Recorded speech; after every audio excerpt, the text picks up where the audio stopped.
Hey, Ben here. Today I wanted to talk about how to get lead magnet ideas for Facebook ads. So, what I notice is a lot of clients that I work with, and I did it myself in the beginning, uh, is that they use the lightning bolt method for coming up with lead magnet ideas. So, that's when you go for a walk or you take a shower and you basically have a wave of inspiration about, hey, we should totally make a document that does X, Y, and Z.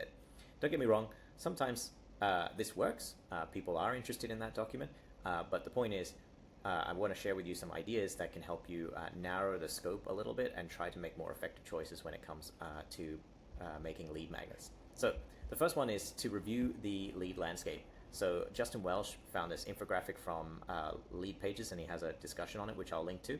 But he's basically outlining here that you can map lead magnet mediums or formats on 4 quadrants. So you can have high engagement or low engagement, easily consumed or hard to consume. So an example of a high converting, high engagement lead magnet, which I've tried with ads before, is templates. So if you use templates that are very narrowly targeted to your specific market's problems, you can find that you can get book calls out of the back of that, or even conversations in your email.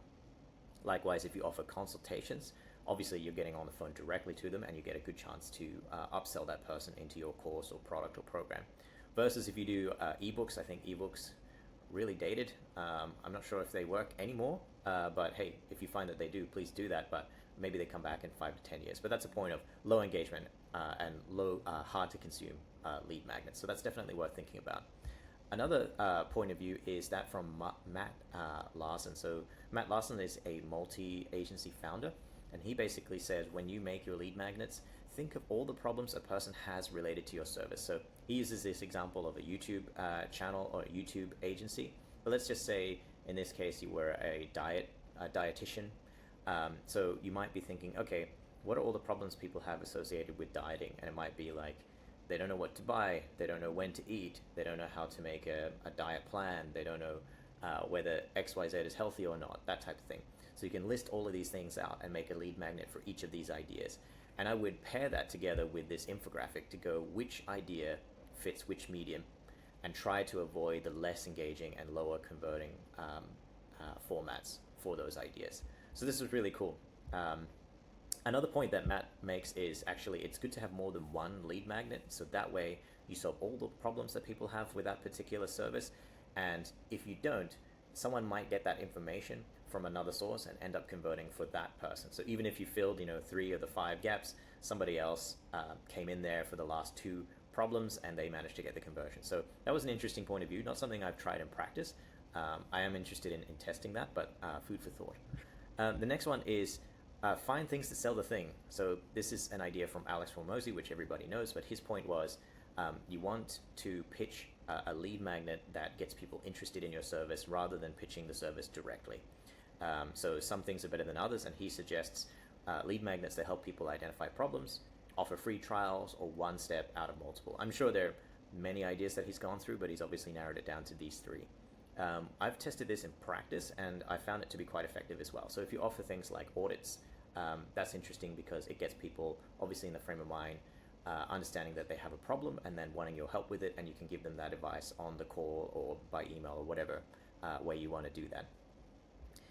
The next one is position your resources as done for you, not do it yourself. So this comes from Peng Jun, which is an interestingly intuitive perspective, but it's quite insightful. So the point is that if you position the lead magnet, like for example, if we take the dietitian, these are 3 types of ingredients you need to avoid on a cheat sheet. So if you remember, cheat sheet was one of the poorly performing formats here.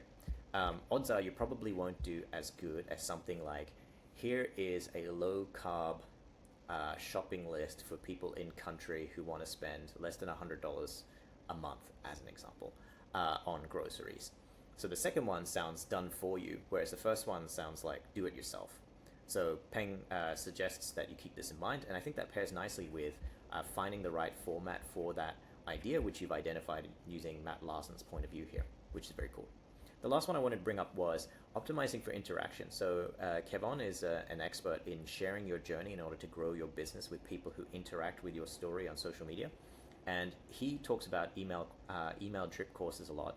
And the reason why is he mentions that email tends to be very interactive if you phrase things the right way, as in asking people to ask you questions or reply to the emails and so on. And you can also use it as a way to scalably start a lot of conversations at the same time. So I've noticed this in practice. If you're getting a lot of lead magnet downloaders in one day from ads, and every time you send them the lead magnet, you say, hey, let me know what is your most annoying problem about X, you actually do get replies, and you can start sales conversations from there, or you can collect information from that market. That's a really interesting point of how to actually format your lead magnet to encourage those conversations so that you can upsell or book calls or get market feedback. In any case, these were the 4 ideas that I thought were useful for coming up with better lead magnet ideas. If you have any questions or comments, let me know below. Otherwise, see you next time.